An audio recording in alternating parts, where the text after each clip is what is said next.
Government reserve பேங்க்ல இருந்து கடனா வாங்கிட்டு அதுக்கு வட்டி மட்டுமே போடுற பட்ஜெட்ல இருந்து கிட்டத்தட்ட 14% கட்டிட்டு இருக்கிறாங்க. அதாவது 2 லட்சம் கோடி ரூபாய் பட்ஜெட் போடுறாங்க அப்படின்னு கேட்டீங்கன்னா அந்த 2 லட்சம் கோடியில இருந்து 14% கணக்கு போட்டுங்க.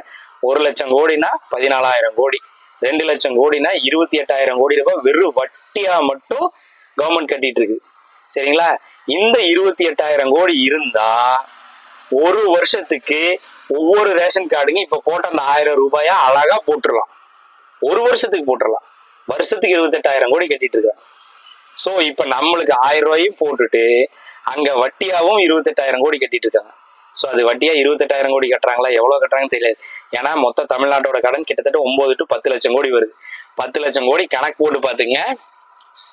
அதுவே கிட்டத்தட்ட 14% போது அதுவே 1 லட்சம் கோடி கிட்ட வந்துடும்.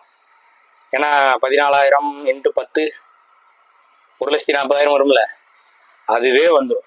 கிட்டத்தட்ட 14% வட்டி போடுது, வட்டி கட்டிட்டு இருக்குதுன்னு கவர்மெண்டோட டேட்டா நெட்ல அவைலபிளா இருக்குது.